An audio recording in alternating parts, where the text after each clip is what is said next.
They say that once you drink from the Nile, you are destined to return.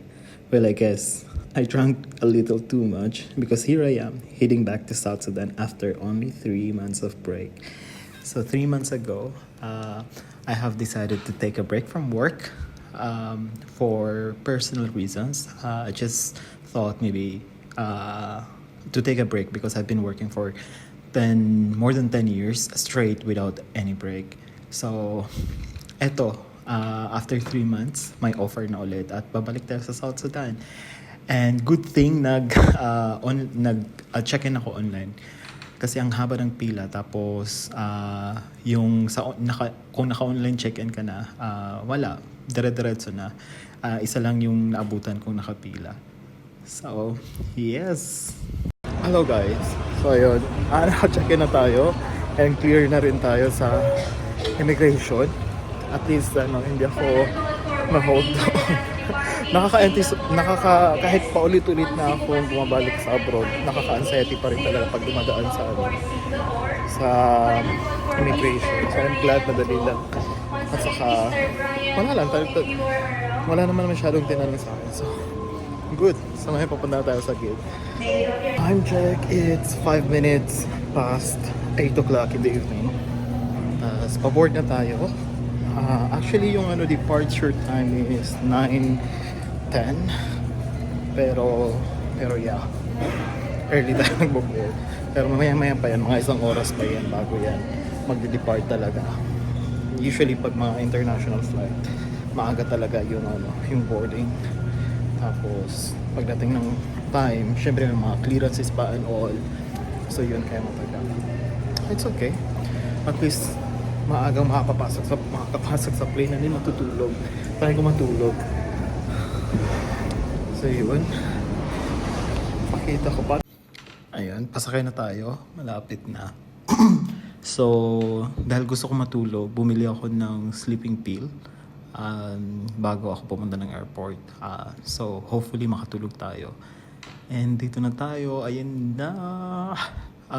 Magsa-stop pa over pa kami sa Hong Kong for I think less than an hour bago kami tumuli ng Addis Ababa.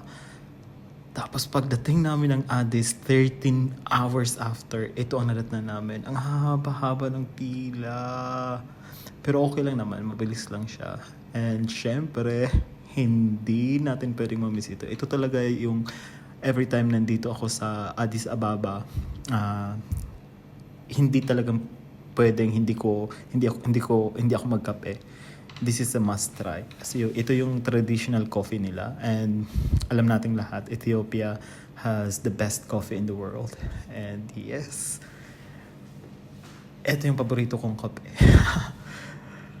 And yan, tapos na magkape. So, bili ulit ng kape. Dadalhin natin sa Juba para may kape tayo. Hi guys!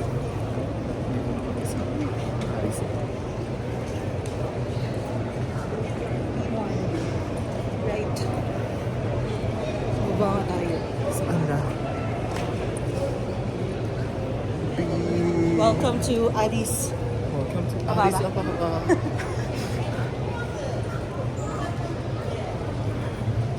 Okay. Ayun. Sa baba nga.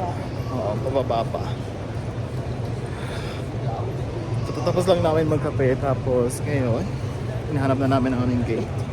Maya-maya pa yun. Pero baka pwede pa matulog pagdating ko.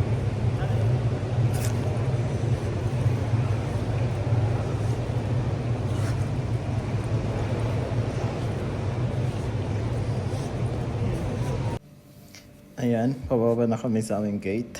And again, ang daming tao. Na-try ko nung COVID time na dumaan ako dito. Tapos halos empty itong airport na to. Halos walang katao-tao. Tapos ngayon, grabe. Ayan ang gulo. Pero bahala na, makikipagsiksikan tayo. Pilipino tayo eh. Tapos, ayan na, paboard na kami. So, sasakay pa kami ng bus papunta sa plane. And then, ayan na, nakasakay na tayo. And umuulan guys. Tapos, 14 degrees Celsius, kaya naka-jacket tayo. Panlaban sa malamig. Tapos, pagdating ng Juba, sobrang init. Ayan, hinihintay lang natin matapos ang boarding. Ayan, may mga sumasakay pa, umuulan pa sa labas. Ayan. And dito na tayo. Welcome to Juba. So ito ang aking magiging tahanan. Wow. Tapos may couch ako. Yan ang magiging workplace ko pag nandito ako sa bahay. Tapos may kitchen area. Simple lang, may fridge, may water dispenser, may lutuan, may sink, and may microwave. And then, mayroon pa akong balcony. Ayan. Pwede ako magbuni-muni dito pag weekend. Or pwedeng dito ako magkape in the morning habang nagbabasa ng aking book. And then, this is my room. Wow.